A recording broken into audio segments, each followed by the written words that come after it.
Hi guys, it's Paul from Crow Guitar Tuition and welcome back to part 3 of Crazy Train. We've already looked at the riff, we've looked at the verse, and now we're going to look at the chorus and the little section before the solo.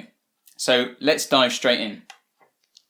So the chorus starts off with an F5 power chord just on, an F sharp power chord with just two fingers with its root on the second fret on the E string. And we hit it, and then we give an open E, and then back to that F again, F sharp again.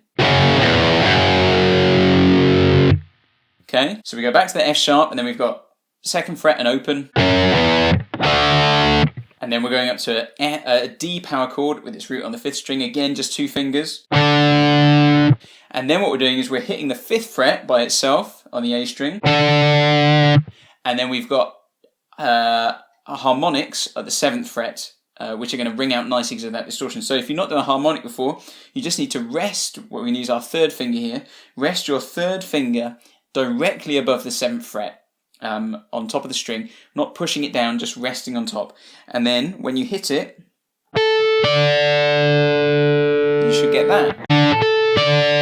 Then we do the same again, but instead of going up to the D power chord here, we do the power chord down where we would do an open D.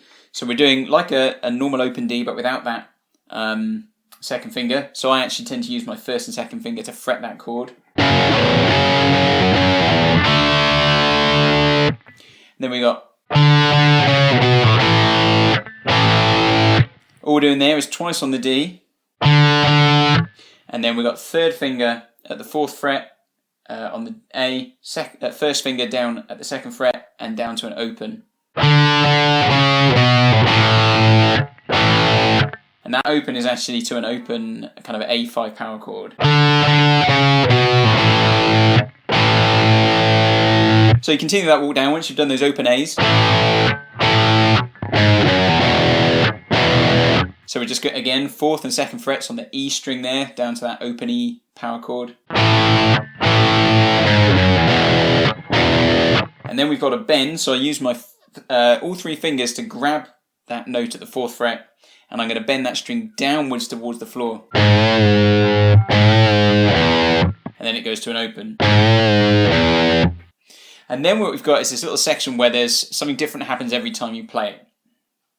So the first time round, what you've got is this bit.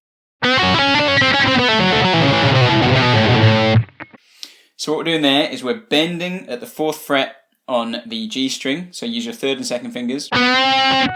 We're jumping up to the top string there at the third fret, pulling off from the fifth fret to the second on the B string, and then from the third to the second. So then we're going back up, so we go down to the fifth fret on the G, and then back to the second on the B.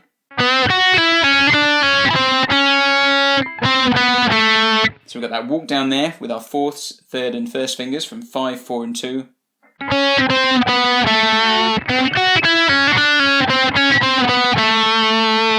Then we go down to the fourth fret with our third finger on the D.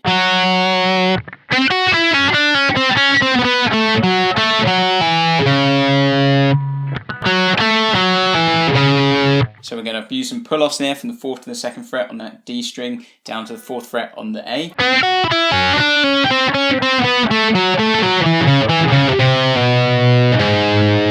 So that sounds a bit unusual. We're pulling off from the third fret to the second there. Then we're going to the fourth fret on the E. And then back to that second and third fret there. Then we're going to use our fourth finger at the fifth fret on that E. So when you go slowly, that sounds strange, but actually at pace, that kind of works.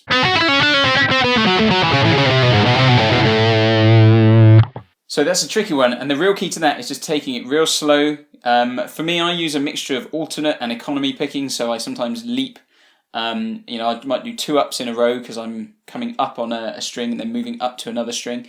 You might find alternate picking works better for you. The real key though is just to take that really slowly and work through it. Then we go back to that A5 power chord. So A, walk down from 4 to 2 on the E string, down to that open E. We've got that same bend going on as we did before. And then we're back to that F sharp power chord.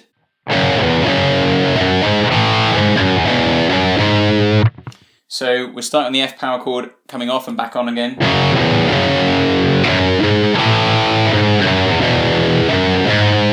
So really just using our first and third fingers to go between those second and fourth frets there. Got open A power chord back to that E.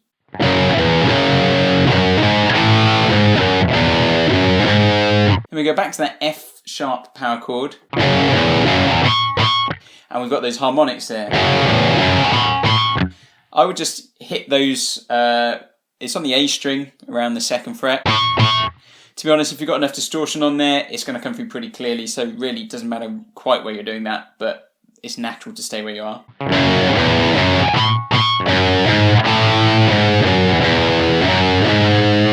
So we've just got a bit of walking around there at the second and fourth frets up to an A power chord and then down to an E power chord.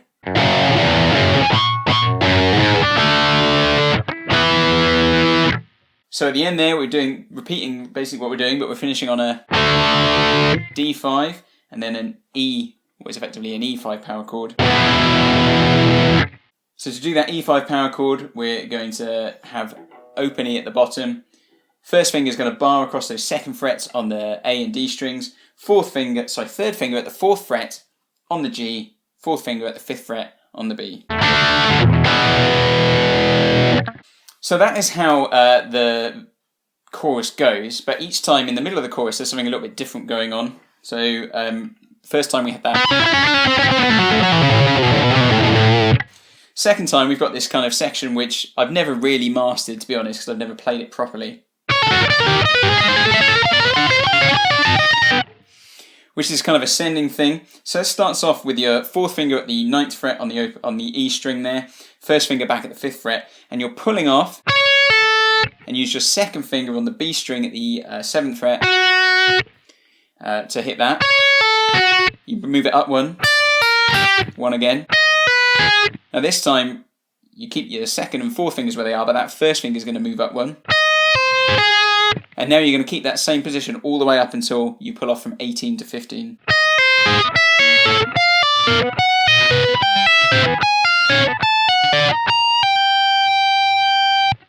So when you come to that third chorus, again, it's got a slight variation. Again, not something I've put much time into, but I'll walk you through how to play it.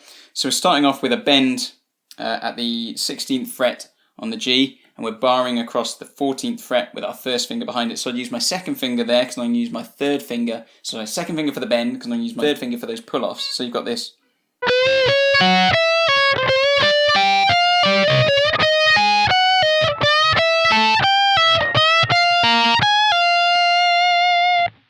Now obviously that's going to take some practice because it's really tricky and you're going to build up speed on that. I would say to get the best picking for it, we're going to do downs for those first three notes. So almost like we're sweeping. So rather than three separate picks, we really want to do it in one motion. And then do an up strum, an up pick for those pull-offs. So obviously you can build that up over time by doing that kind of sweeping motion across the strings there. But really you're just bending with that second finger each time, going across the two first finger notes there, and then pulling upwards for that pull-off with your third to your first finger. The other section you've got then is that section just before the solo, which goes like this.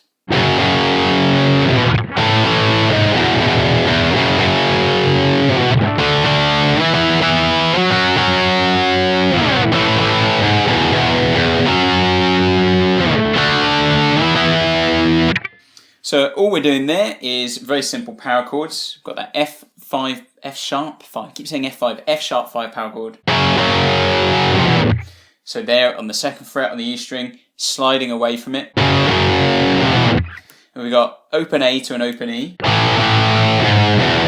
So we've got a fourth fret there in between on the E string. Back to that F sharp 5. Up to the D. And then the E. And then up to that F sharp, but this time an octave up at the 9th and 11th frets there. Back to that E and A. Finishing on a D and an E. And then we're off into that solo. So there's lots in there to take in. Chorus section itself, very repetitive, so easy to pick up the sections on it. But those 3 sections that change are really, all of them are very, very tricky. And like I said, actually, the first one for me, I feel like I've mastered that. 2 and 3, I never feel like I've ever really got round to it because I never really had to play the song in full. But hopefully I've given you an idea of how you can do it. Again, with those tricky parts, it's all about starting really slow, be accurate and slow, and then just increase your speed bit by bit. You might want to use a metronome. I found that really useful of late because then you can measure whether you're getting any better at what you're doing. But it's always about that accuracy. So accuracy first, speed will come over time. So thanks for that. Join me next time for our last part, which is going to be looking at the solo. Hi guys, thanks for watching. For more guitar tips and video lessons, click on the subscribe button down below and let me know in the comments what songs or video lessons you'd like to see. If you want to keep up with some of our news, you can like us on Facebook or follow us on Twitter, or you can always check out our website, crowboroughguitartuition.com.